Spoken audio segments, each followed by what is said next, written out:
Hi, everybody. Welcome to the Talking Disney Classics podcast. And this is the show where we like to talk about Pixar movies sometimes, as well as the Disney canon. And today we are talking about Inside Out and in preparation for the sequel. This is a 2015 film from Pixar Animation Studios. Going to be real fun. I'm film critic Rachel Wagner. Stanford's here. Hey Rachel, how are you? I'm doing good. How are you feeling? Are you feeling a lot of joy, fear, anger? I'm feeling a combination of joy and sadness. Not sadness to be here on your wonderful podcast, but I just think that's just how I've been trying to view life is that it's got to Yeah. be it's a combo and that's healthy. That's the message, of the film. Yeah. So yeah, I agree. I mean, I just watched the film, so maybe I'm feeling more sadness. Literally, I just finished it in the last half hour. Um, It's emotional. it gets me. Also, I'm feeling fear at the Inside Out too. Oh, Really nervous I don't about know. I don't think their dread is in one of the new characters coming up. Number one, I don't know how you can top this one. it. Yeah, Not that they would necessarily be trying to, but it's also just like, why can't you just let something be, I agree. But Yeah, I anyway, mean, they had eliminated some of these emotions for a reason. Like they originally, we'll talk about it, but were part of. They originally had 27 emotions as part of the thing, and they through the brain trust they got it down to the correct ones that made sense, and so it just feels like especially it just doesn't make sense to me. Like, how can you have anxiety, embarrassment, and fear? Those are basically the same. Yeah. Yeah, the thing that makes me especially nervous about anxiety is that, like, the other emotions are more broad, where anxiety is like a specific diagnosable condition. Like anxiety is not is it's not really an emotion at all. Yeah. And it's how you manage your emotions. And so yeah, that makes me really nervous. But especially when you hear people talking about being the big bad, and there's things I'm like, oh, oh no. Yeah, I mean, I've tried to steer clear of any just because I want to go in cold as I typically do. Yeah, However, um, I, I'm sad about it. I'm not expecting much. I mean, I hope it's gonna be good. yeah, And I'm just yeah, going in with kind of zero expectations and fingers crossed. yeah. Well, we will have an episode on it. We'll talk about Yes, it. we That will. will be I look forward interesting. to it, Rage. Yeah. That one I'm joyful but about. I'm glad we get to yeah. get to talk more about it. But yeah, But this first one, I really think it's a perfect film. I do The too. more I'm I with you. think about it, I think it is my favorite Pixar film. That or Toy Story are my favorite, and I love Up as well. But I really think either Toy Story or Inside Out is my favorite. I agree. That's exactly what I thought after this rewatch. That this is a perfect film. Yeah. Yeah. It's so rich. There's so many angles that you can talk about. It's so much there that it's I mean, you literally could have a college course on this film. I mean, Absolutely. just one sequence alone with the room of abstract thought, like that alone, you could have a whole That week. that is such a kick and Yeah, so clever. But they did I mean, Pixar typically does its own work, and they did. yeah, I They really did. they, they did on this one. I also think it's such a clever Mm-hmm. way of talking about kind of the human condition, Yeah, uh, and just as people are, I think what a clever, interesting, and sensitive way of interpreting how we yeah. think and how we act. Well, and so I love it. yeah, and so unusual for a film of any kind, but especially for children, to have two protagonists that you're following and their Yeah, emotional journeys, and for them to be so profound, easy to relate with, and for Riley to basically be free of emotions, like she feels nothing. dead inside. And I think that all of us that have been through those times in our lives can relate to that feeling. I remember a time in my life when I was very, very depressed and I remember my mom saying, like, you've been through some really tough times. Like, why is this like getting to you so much? And I just said, like, that I felt like I had lost the ability to feel joy. I mean, speaking of joy here, and that I just had like this black cloud over my life and it wouldn't go away. And I didn't like, I'd have little, happy moments, but it was just, and what ended up happening is I like needed a radical change in my life. I needed to quit the job that was the real, was causing me so much anguish. And I just needed to just completely change my life. But I think that most people go through something like that, where they have a period in their life where they're struggling like that, where you just feel empty. And I think that's what it connects so much with Riley and her character. Yeah. I think it's thanks for sharing that, Rachel. That's hopefully going to help a lot of people, too. I think that Riley's experience and kind of character arc in the film, or just really just her experience, is so relatable to everybody. Yeah. Even though she's, they're focusing on this 11-year-old, I just feel like all of us have been there. Yeah. Or are there, just depending on what's happening in your life, regardless of your age. And anyway, and I connect with it too, because people kind of dismiss Riley as being, you're the happy girl. You're the happy girl. Yeah. And I can kind of connect with that, because I think sometimes people, you're the Hallmark girl, you're the, and so like, that's why the ending is, we'll talk more about it, but why the ending's so moving. I'm like bawling my eyes out because she's finally understood, and she's like, I miss home. Oh yeah. I cry every time. So good. There's a couple places that I cry, which we'll talk about. But, it's great. And they started with 27 emotions, including irritation, envy, greed, gloom, despair, depression, love, schadenfreude, ennui, shame, embarrassment, and hope. And of course, we're going to be seeing some of those in this new one.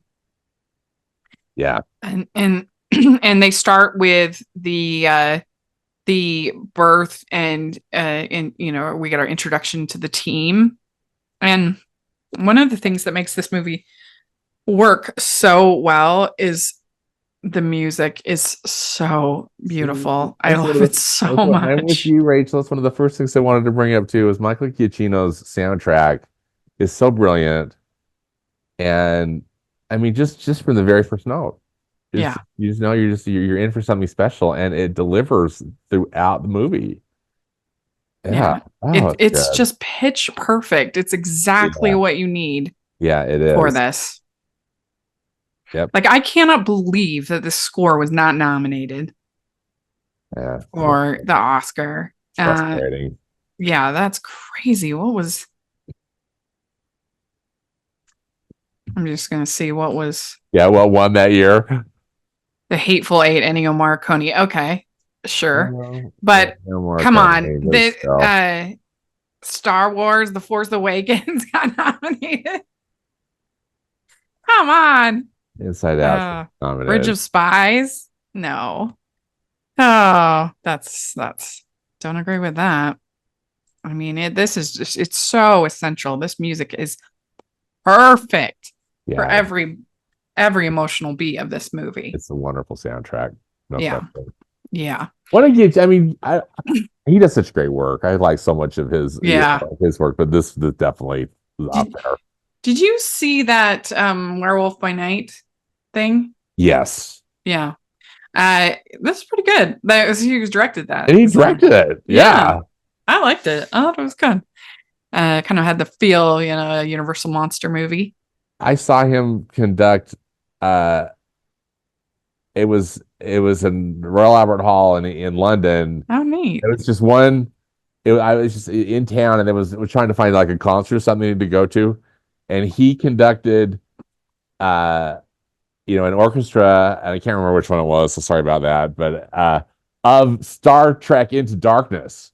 He I did the forgot he did soundtrack for that. that, and that was just fun. So they played they played the soundtrack live, and then showed the movie.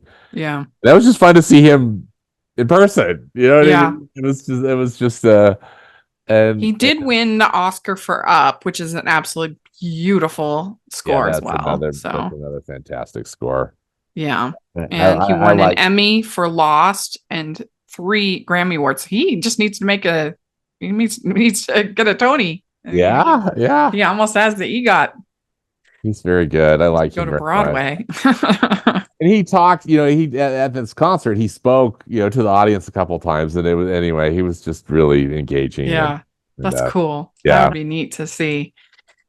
So we have this setup of what I think is so interesting is that Joy, her character arc throughout the movie is basically she learns that she goes from that.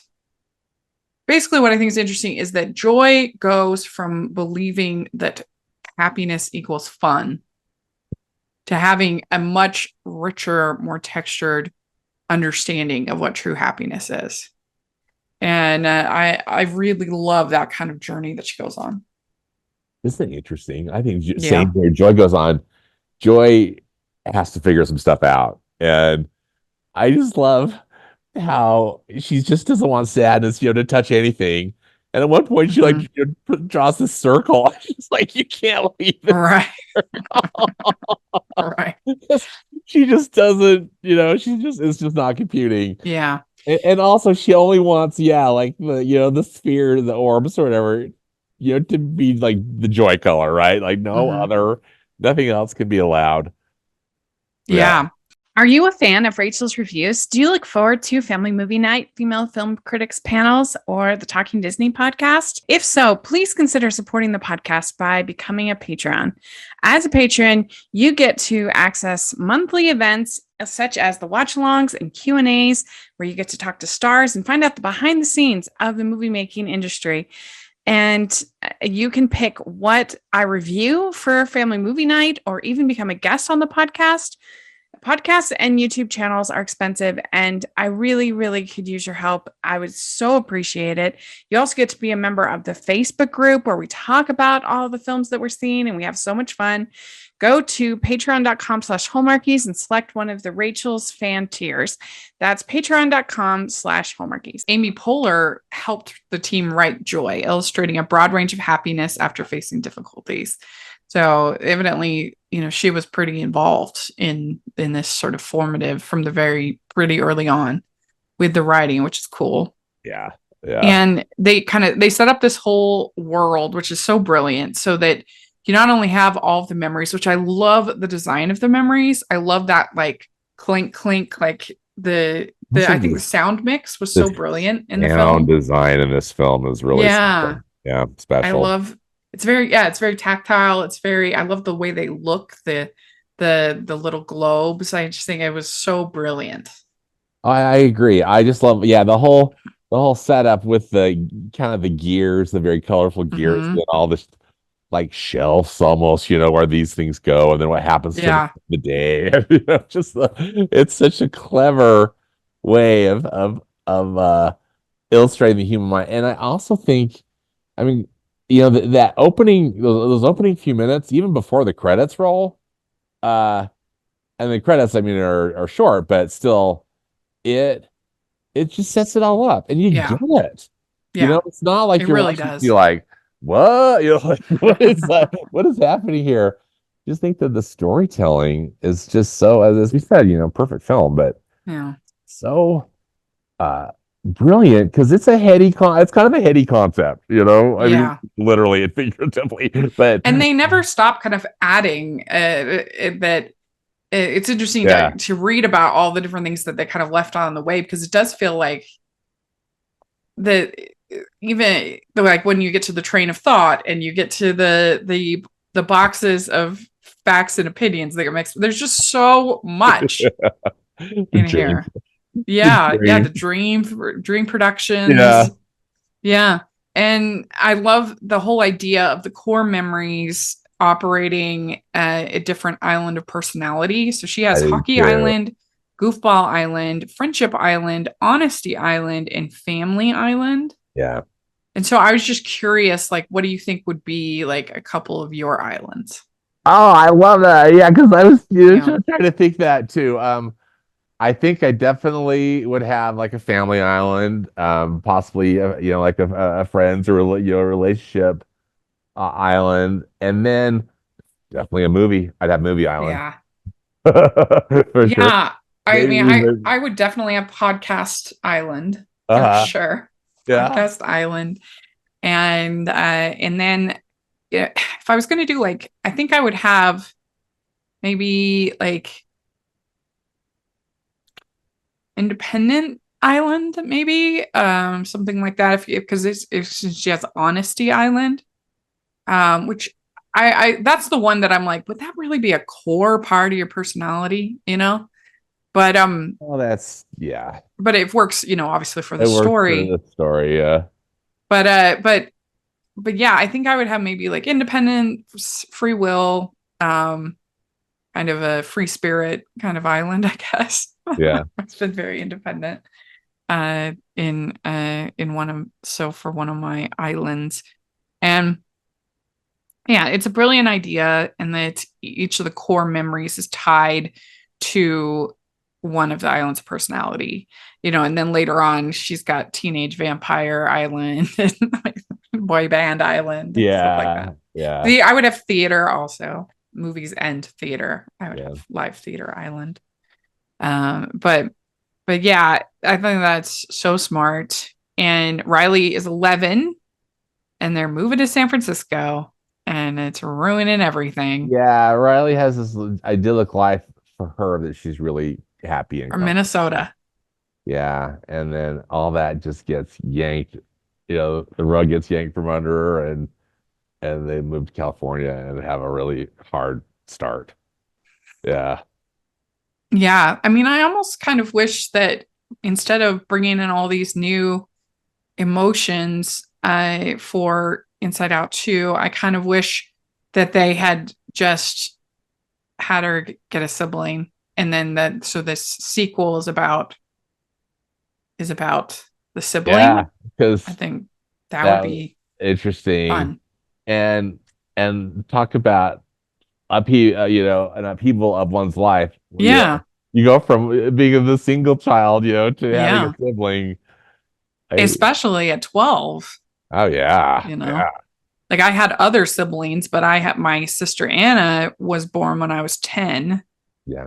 So I can relate to that. And then Sammy was born when I was 16.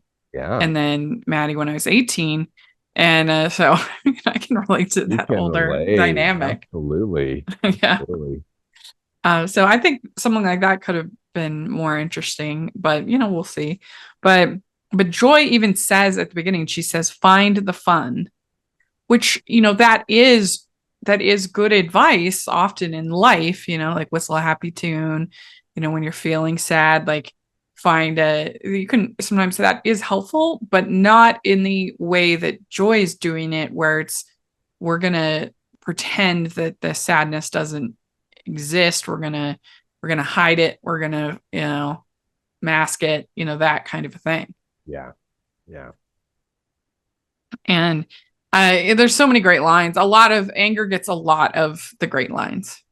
Well, this Anger is so great. The voice cast is yes, the spectacular, and that's one of the awesome things that makes me sad about the sequel is I don't know. Rumor is that Pixar didn't want to pay for Mindy Kaling and Bill Hader. I don't know if Lewis Black is back or not as Anger. I'm not sure he is, but I don't know. I'm pretty sure he is, but not positive. And maybe it was a scheduling thing. I don't know, but I just think, dang it, why can't you bring back, if you're gonna make a sequel, bring back, Yeah, I mean, they did get a pretty close sound alike, but yeah, Inside Out 2 is on his IMDb, so okay. At least we got Lewis Black. But yeah, I mean, is what a fantastic. perfect. Yeah, we should do an episode one of these days on what we think are like the top 20 voice casting in the history of Disney. Count me in. Yeah, because I think Lewis Black would be up there for me.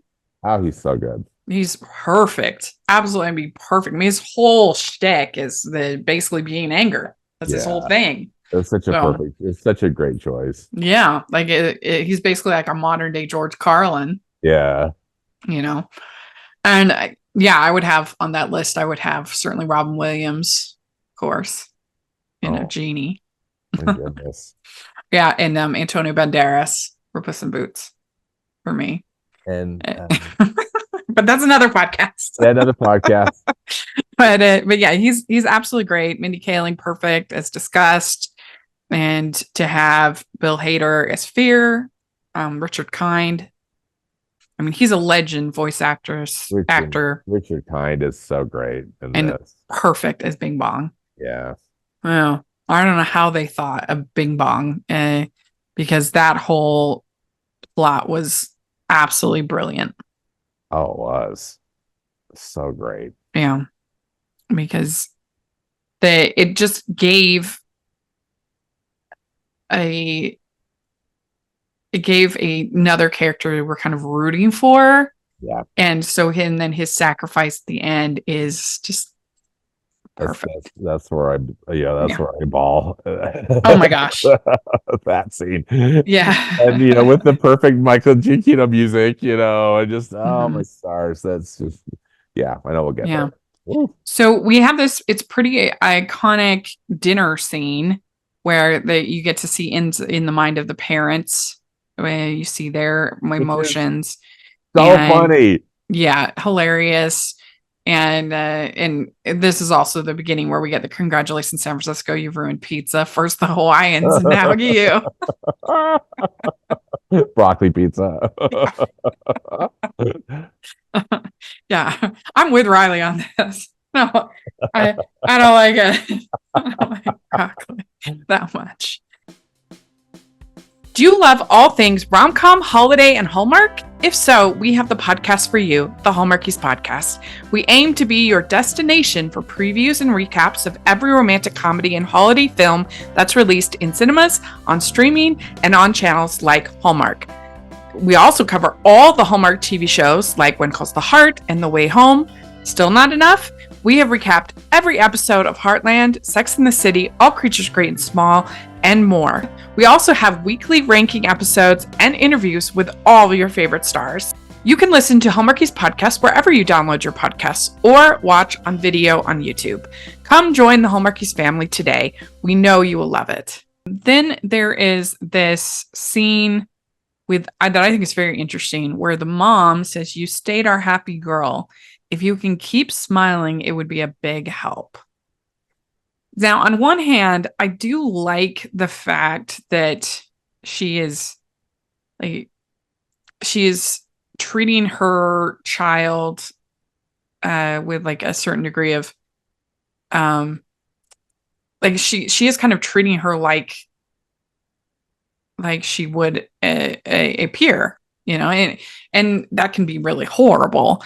But I think the intent here is to be respectful and to be to be valuing her, right? But on the other hand, how can you not know that like a giant move across the country is going to be difficult for your daughter, and to say you stayed our happy girl if you can keep smiling is just not realistic for an 11-year-old who's just had this horrible change. I mean, so it's not the best moment for the mom. No, I agree. And, again, it was really, I think, important to add it because that kind of helps with Riley's. I mean, you can understand then why Riley makes the decisions that she does. Yeah. But I'm with you. I'm not a parent, so I can't speak to this with any sort of experience. But I'm a devoted uncle, and I'm close to a lot of my siblings' children and my friends' children, and I think I don't know. It just seems to me that it's really important. maybe sometimes, you've got to encourage your kids in some regard like that. Because again, I think that what the mom was trying to do was, we got to help dad. Like dad, this is, Yeah. kind of in a crisis, and this is how we're going to help him. But it comes across as like, I'm going to tell you how to feel. Yeah. And that, I think, is a recipe for disaster. Yeah. When you're telling somebody how to feel, because that part I don't, I just think, yeah, that's not right. Yeah. That's not right. Yeah. And I clearly agree. it has. We see what happens. Yeah. Uh, Yeah. And then, so the next morning, she gets called in by the teacher. And this is the first time a core memory has been made that's sad. And what's interesting is that so sadness feels drawn to all of the core memories. And she is going to make them all sad. And of course, Joy is very upset by that. And she tries to throw away the new core blue sad memory. And I think it's interesting. It's probably unlikely that by 11 that she wouldn't have a core sad memory. She's been very fortunate up until then. yeah. To have and I guess you're supposed to believe that like all of the sad memories had been kind of turned into into joy, like we find out with the hockey game. Right.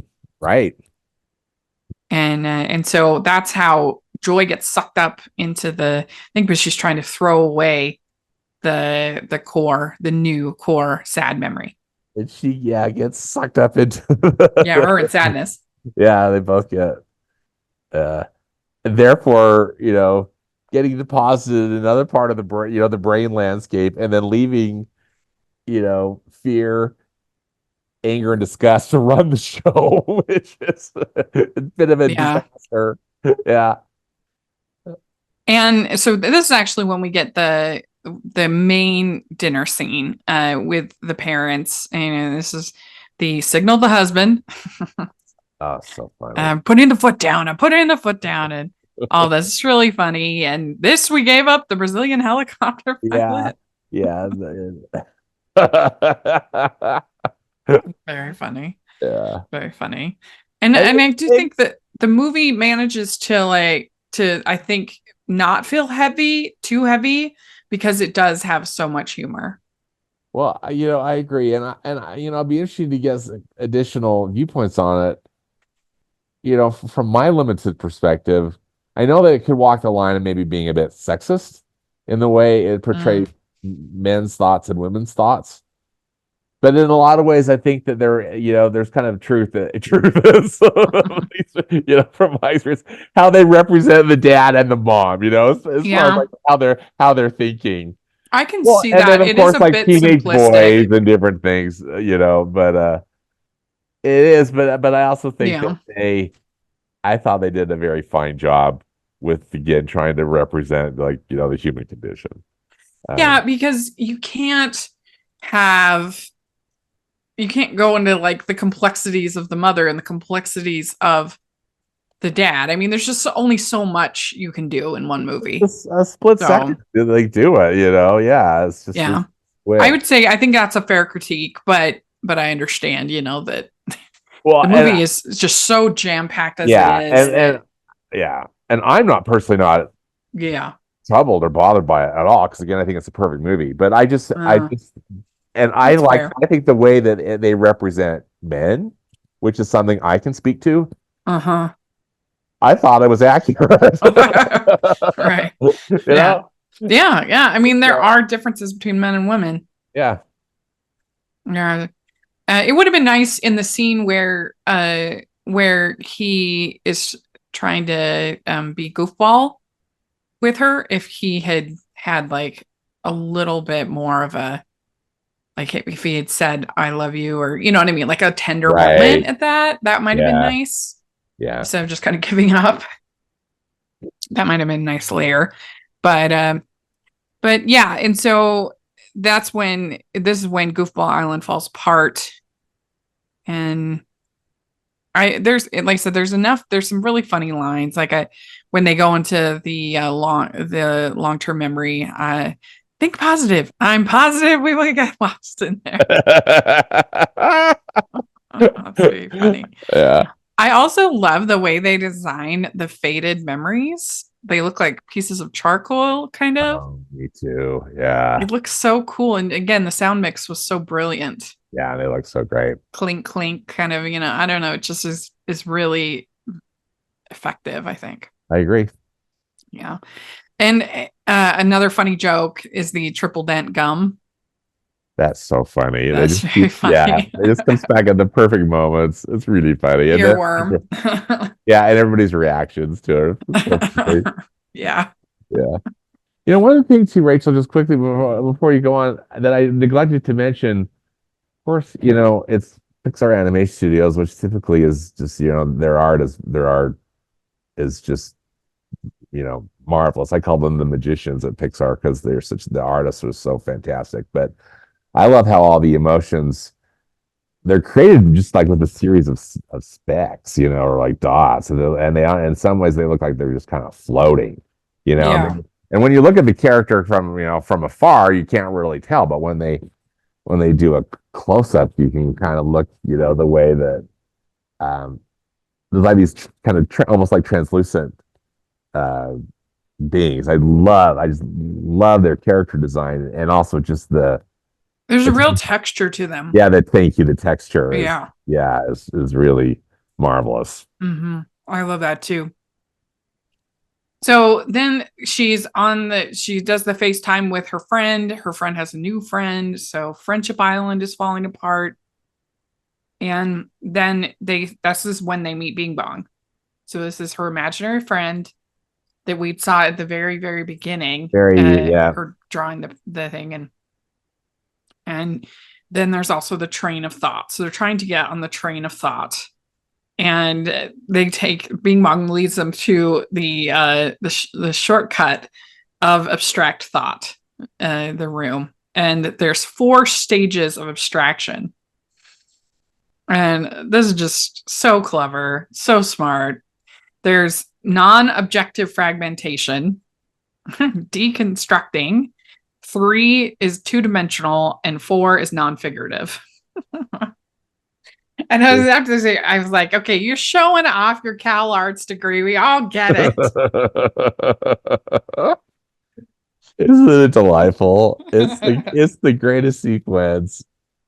Because again, I think kids are gonna, enjoy the art because this is what happens to the characters. Mm-hmm. And I think adults are just gonna get, just gonna be really funny over this, over this kind of psychology, and yeah, it's very funny. It's really, really, really great. Yeah.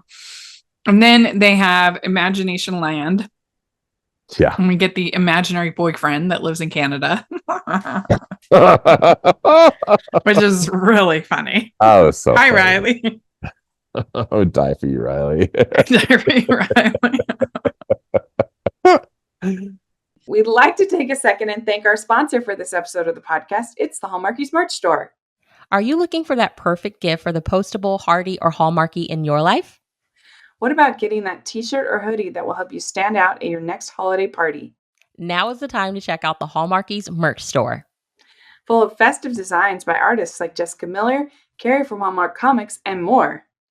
You can even have more than just shirts, but totes, cell phone cases, notebooks, mugs, and more.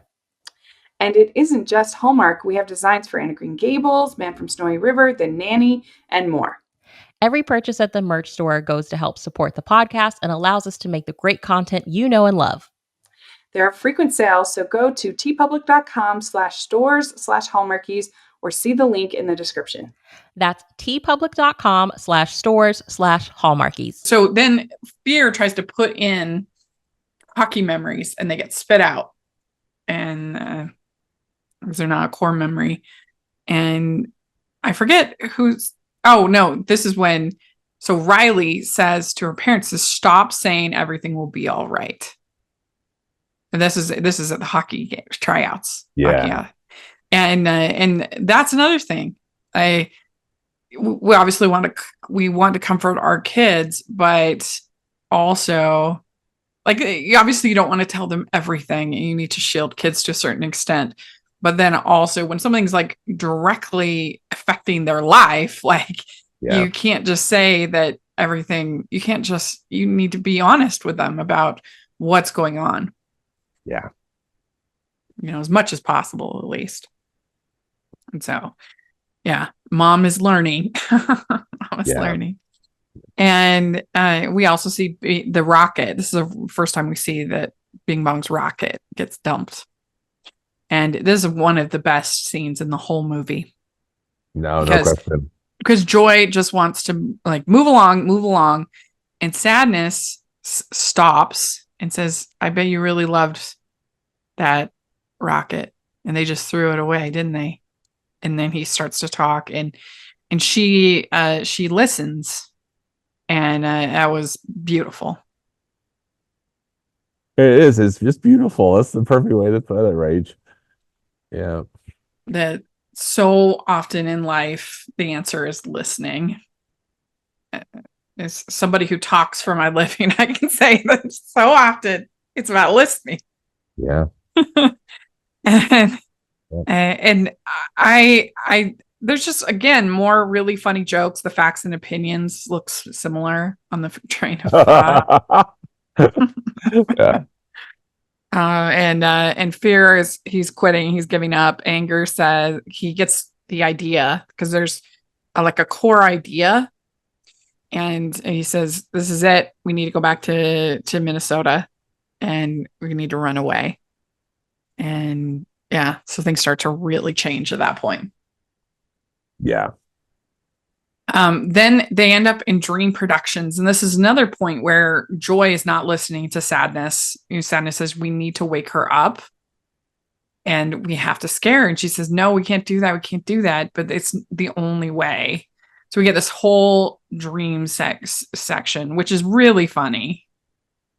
Wasn't it great? Yeah. I love that. I just love the concept that it's a movie studio, it's a great, just such perfect metaphor for dreams. I don't think I get into REM cycle that often because I don't have memorable dreams very often. Yeah. Usually I've forgotten by the time I wake up. Yeah, same. I forget. But. And so they kind of mess everything up and will excite her awake. And Sadness is like, that's never happened before. And Bing Bong gets dragged away to Riley's darkest fears, which include broccoli, the basement, grandma's vacuum cleaner, and the clown. That clown, yeah. Creepy. That we see at the end. 4 years of drama school for this. Yeah. Yeah. And so they end up waking up the clown. That's how they go. And this is when, because Anger has put in the idea to run away. And so Riley gets the bus ticket and she takes her mom's credit card, and that destroys Honesty Island. Yeah. So, yeah. And Family Island is getting destroyed. Family Island just going downhill. Is disintegrating. Yeah. Yeah. And so then we also have this is when Sadness explains about the hockey memory, that it was really after Riley had wanted to quit and had missed the big goal and it was feeling sad. And that's what made the whole team coming in. I mean, that's what made it a core memory. Yeah. So Joy's starting to learn. Joy's right. She's now starting to figure out how this works. But she goes in the recall chamber and she says Riley needs to be happy. She's going to leave Sadness, and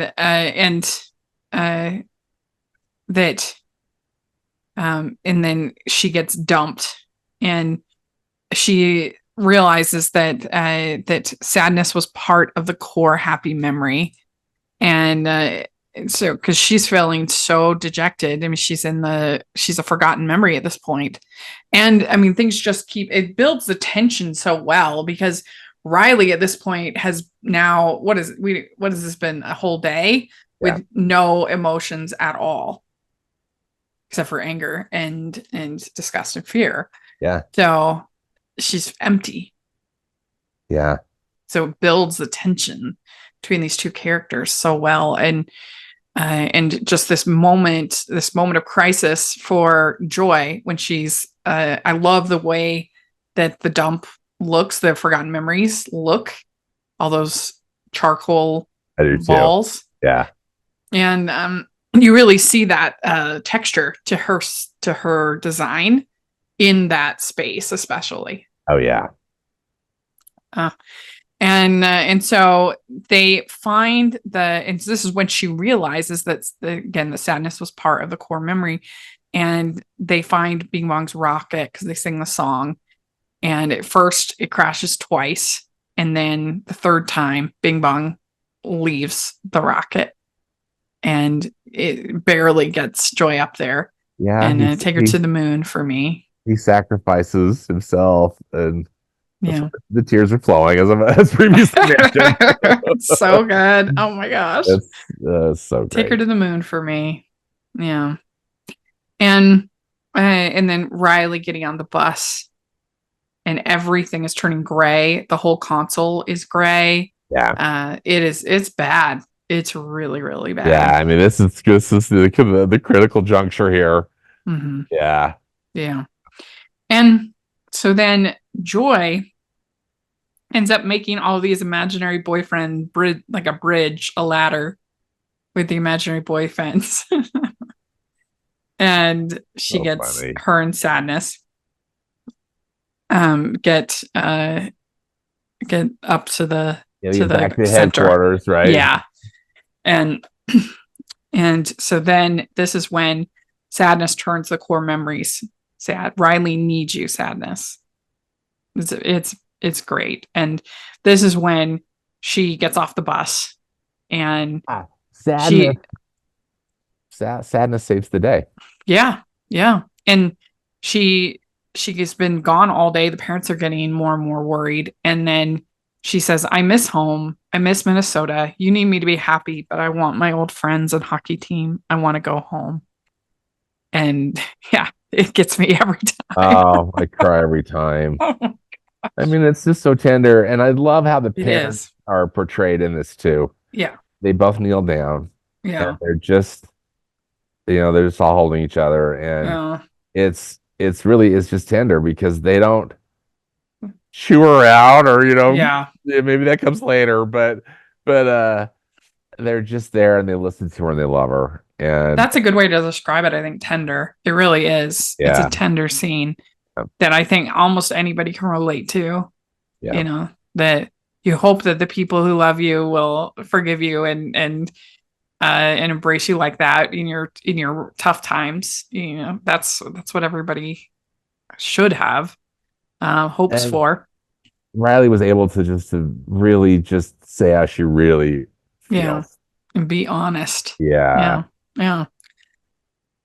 And so she has a new core memory that's mixed, that's both sadness and joy, which is new, and a bunch of other mixed memories, which speaks to being older and certainly true to life.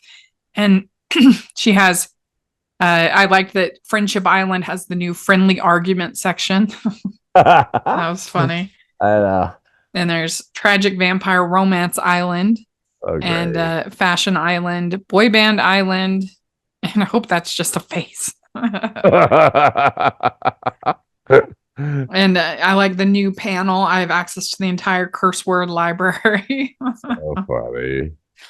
And so then at the end, we see the parents, we see the boy that has a crush on her, we see the teacher, we see the pizza salesman, the cool girl, the clown, the bus driver, the dog, and the cat.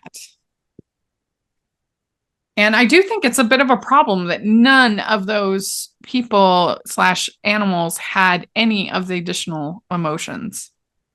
Well, that's what I was thinking too. It's just like everybody only has the 5 emotions in this film. Yeah. That's why it would have been better if they had her have a sibling. Yeah. How does this get justified with all these new emotions? Does that mean these other people are all going to suddenly get new emotions too? Yeah, it doesn't make sense. Bleh. I'm so nervous. Yeah. But this one is special. I gave it a perfect score. I think there are very few, problems with it. It is such a wonderful film. Yeah, I just love it. Mm-hmm. Yeah. And it would be probably certainly in my top 20 favorite animated films, like, period. Oh, nice. So it's really great. So there we go. We did it. I did ask on Twitter. Let me pull that up. What do your fantastic followers have to say about this film? I'm excited to hear. Let me hear. I didn't give people much time, so I'm sorry about that. But we have Tammy, one of my absolute favorite movies. Riku Segram says, it's good. Thought the Bing Bong bit was a bit overwrought, but I enjoyed it. Matt is the problem says, it is the best Pixar film. What do I love about it? It taught a then 23-year-old me that all of the emotions, everything I repress and shove deep down into the recesses of my brain, have a place and are important. And that feeling, everything is vital to the kind of person you are. 22 Tiger Dew says, I think it's really good. I enjoy it a lot. Let's see here. Fantastic Beast says, love it. Pixar's best film since Up. Film Gamer says, I didn't like it. Awful viewing experience and found the film predictable. However, I'm taking my nephew to it most likely. Submit Again review says, it broke me and still does to this moment. But I think the Bing Bong death is overblown in the sadness department. I was crying more at joy, looking back through all the memories Riley had. A lot of Pixar's best.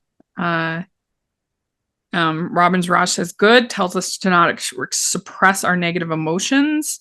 Marco says, one of my favorite Pixar movies, definitely looking forward to seeing the second one next month. And our friend Laura G says, pleasingly colorful and quite creative, but it went on too long and its story was too focused on the negative. And let's see here. And then JD Durant says, masterpiece, Pixar's best. And last, Spark Catcher Blog says, a profound look at the workings of the human mind that is easy to follow and has a logic to it, filled with lots of earned emotional moments, perfectly cast as well. So I certainly agree with that. I do too. So yeah, let us know what you think of Inside Out. We'd love to hear in the comment section or on Twitter. And you can follow us at Disney Talking on Twitter. So please check that out. And Stanford, where can people find you? You can find me on Instagram. I have a podcast and blog that I call Movies Past and Present. So my handle is at Movies PAP. Great. And you can find me at Rachel's Reviews, all over social media, iTunes, YouTube, and on Rotten Tomatoes. If you are listening on iTunes, please leave your ratings and reviews. We really appreciate that. And if you are listening on YouTube, please give the video a thumbs up and subscribe to the channel. Be sure you check out our playlist of all of our episodes of Talking Disney. We reviewed the entire canon and many, many, many more episodes since then. So please check that out. And if you are, and make sure to check out the Patreon. We certainly appreciate that. And also the merch store, where you can get #AnimationJunkie shirts and more. You can get I'm an Animation Girl shirts. So check that out. And thanks so much, everybody. We'll talk to you later. Bye.